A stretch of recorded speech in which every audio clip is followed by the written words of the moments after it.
High, good morning friends. সকালবেলা চলে এলাম আর একটা ব্লগ নিয়ে তোমাদের সঙ্গে শেয়ার করার জন্য।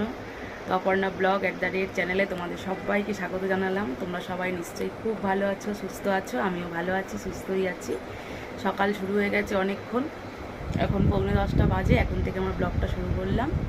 তো আমি চলে এসেছি এখন ঠাকুরঘরে, স্নান সেরে পুরো একদম পরিষ্কার পরিচ্ছন্ন হয়ে স্নান সেরে আলতা সিঁদুর করা হয়ে গেছে। আজকে বৃহস্পতিবার, পুজো করার আগে আমি একটু এগুলো করি। তো করে নিয়ে তারপরে দেখো আলতা পরে নিয়েছি, দেখিয়ে দিলাম একটু। তো এবারে পুজো করতে বসবো, তার আগে তোমাদেরকে গুড মর্নিং জানিয়ে দিলাম। আর ওদিকে আমি গ্যাসে ভাত বসিয়ে দিয়েছি। কেন বলো তো, আজকে তো বৃহস্পতিবার, ওর বাবা খেয়ে বেরোবে, সেই জন্য আমি গ্যাসে ভাতটাও বসিয়ে দিয়েছি, দিয়ে পুজোটা সারবো। পুজোটা সারতে সারতে ভাতটাও হয়ে যাবে। আর ছেলে স্কুলে যাচ্ছে। ছেলে কি করেছে, আজকে পরে আসার সময় এত খিদে পেয়েছে যে মিষ্টি দোকান থেকে ডাল আর পরোটা খেয়ে চলে এসেছে।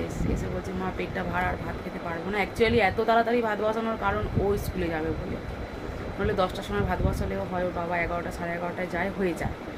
তো সেই জন্য ভাতটা বসিয়ে দিয়েছিলাম। তারপর শুনছি যে ও যাবে না, তো ও না যাক, আমার ভাতটাও হয়ে থাকলে ওর বাবারও সুবিধা হলো। তো এই ব্যাপার। তো চলো আমি এবার পুজোটা সারি, আর সারাদিন কী করছি তোমাদের সঙ্গে শেয়ার করব। কালকের দিনটা মোটামুটি সকালের দিকটা খারাপ গেলেও বিকালের দিকটা মজা করেই কাটিয়েছি। পল্লবীদের বাড়িতে গিয়ে ওরা খুব মজা করতে ভালোবাসে। ওরা 4 বোন, ওর মাও খুব ভালো আমাকে আর ওর বাবাকেও খুব ভালোবাসে। সেই জন্য ওরা যখনই এক জায়গায় হয় তখনই আমাকে ডাকে।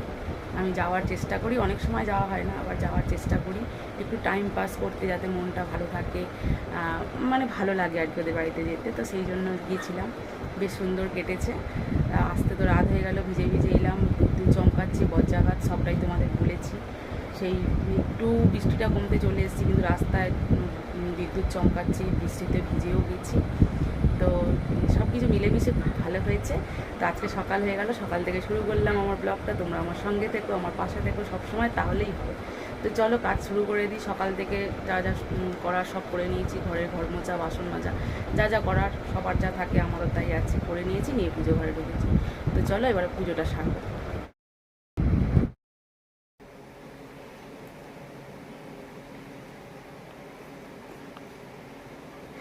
পুজো সেরে নিলাম, পুজো সেরে নিয়ে চাটা খাওয়া হয়ে গেছে। আমার মা এসেছে, ওই চা খাচ্ছে বসে। আর তারপর ওর বাবাকেও ভাত দিয়েছি, ওর বাবা ভাত খেয়ে চলে যাচ্ছে। আর আমি এই কাচাকুচি করলাম এক বালতি।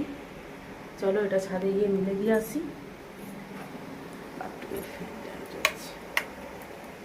সকালবেলা আজকে কাচিনি, আর মনে ছিল না যে এই কটা কাচবো, আর মনে থাকলেও সকালবেলা কাচা হতো না।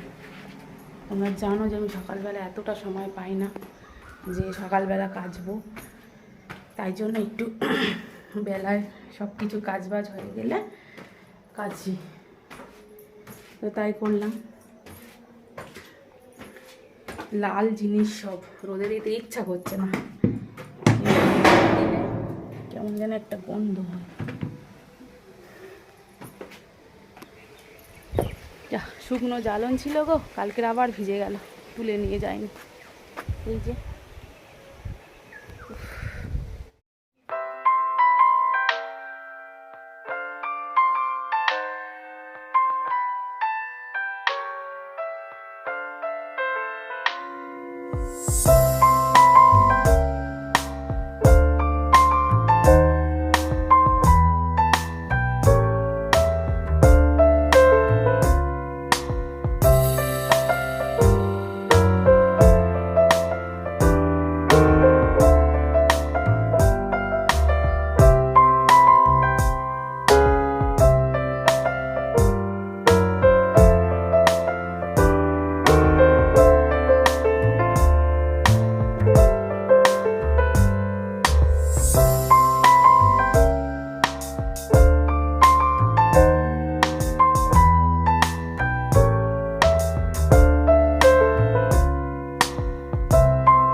মেলা হয়ে গেল, বেশি না অল্প কটা ছিল।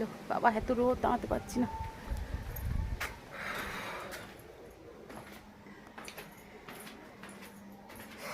একটা তরকারি করব, করলে রান্নাটা কমপ্লিট হয়ে যাবে।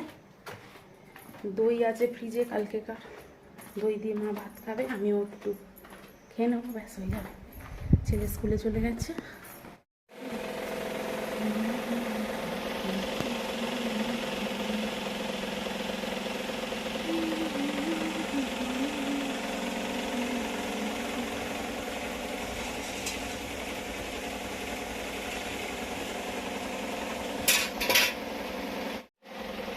মা আনাজ কুটে দিয়েছে, পটল আলু আর সয়াবিন দিয়ে একটা তরকারি হবে।